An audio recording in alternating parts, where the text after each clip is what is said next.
In 2012, Ghana passed the Mental Health Act 846, but implementation is still pending, with doctor-patient ratio currently standing at 1:1.7 million.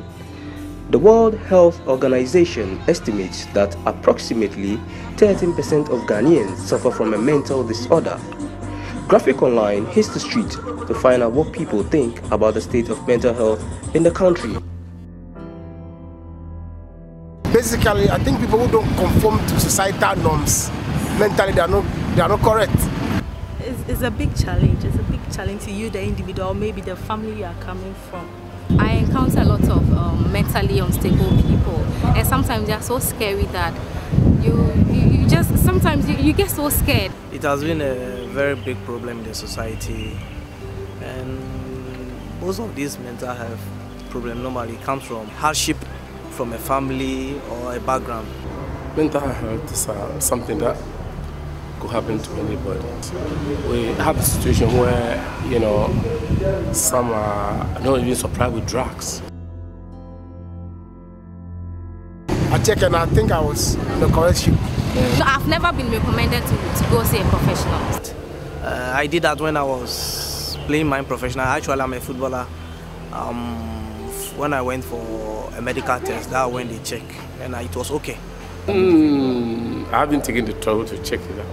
Yes, as an individual, I think I know my mental health status because for what I know, I am stable. I don't go to any hospital or any psychological hospital to check.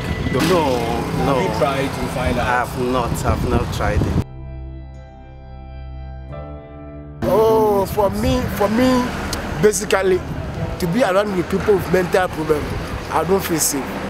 Well, that's why they have the psychiatric. I think they should be kept the Not at all, not at all. Like I don't really feel because these people are mentally unstable. Very dangerous. You might not know how dangerous the person might be, so it's not safe at all.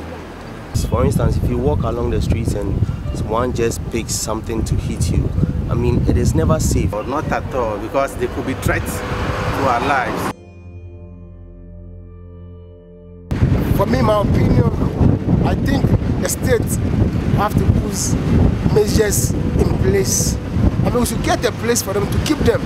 Because when we allow them to just walk on the streets, they can easily harm people. They should be kept in the psychiatric hospital. And then if the government can help bring them back to normal, they should do. My opinion about them is that sometimes their families are being very uncaring towards these people. Too many on the streets, so they need to be taken to a place and an environment where they could be taken care of. They can feed them, clothe them. But when they are roaming in the streets, it's just dangerous for people because when somebody takes a knife, what do you think will happen? Before you realize you wound somebody or kill somebody, before they say, oh, it's mentally derailed. These people are vulnerable in the society. It wasn't their fault that they have to be on the street. And if as society we cannot do something to protect them, then we have a problem.